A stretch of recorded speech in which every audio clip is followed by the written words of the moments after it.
They were trying everything they possibly could, sort of operation-wise and antibiotic-wise, because they kept saying they didn't want to take the hip out.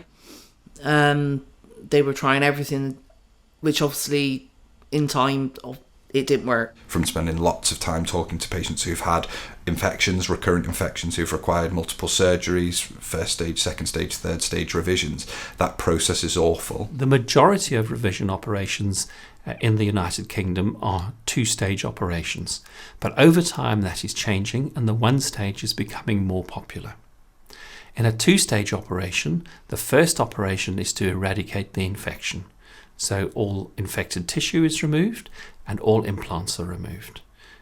The wound is then closed up and the patient either has a temporary joint replacement or no joint replacement for a period of weeks to months and sometimes even up to a year. Eventually they decided to take the hip out. That was the only way they could clear the infection. I was supposed to only have that taken out for 2 months maximum. And then I was just over 8 months without a hip, which is quite bizarre because you're not allowed to. I couldn't walk at all. So it was either wheelchair or hopping around on crutches.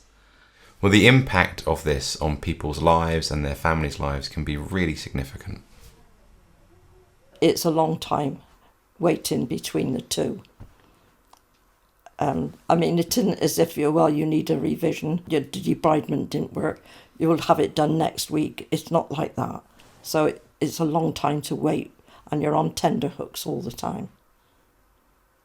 There is a more modern way of doing that, whereby we can use a single operation to reimplant the new prostheses. And the thought behind that is that if we have done a really good debridement and really cut out all the infected tissue and we're sure that it is gone and there's no infection left, then why would we need to wait months? Can't we just implant the new prostheses at the same sitting? After every operation, you go back to stage 1 of the recovery, and that recovery seems to take longer and longer and seems to get further and further away.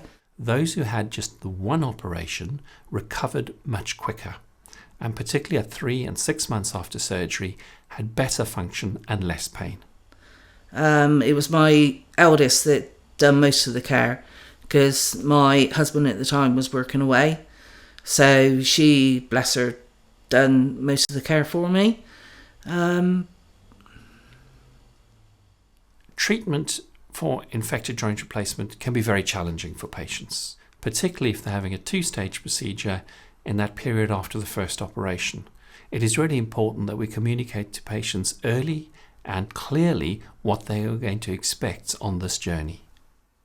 They need to be able to talk and say all these things that can go wrong in easy terms that people can understand them. Because we don't understand medical terms, we don't understand some of the medical jargon that goes on, but they need to put it in simple English that people can understand if they're getting a bit ancient like we are.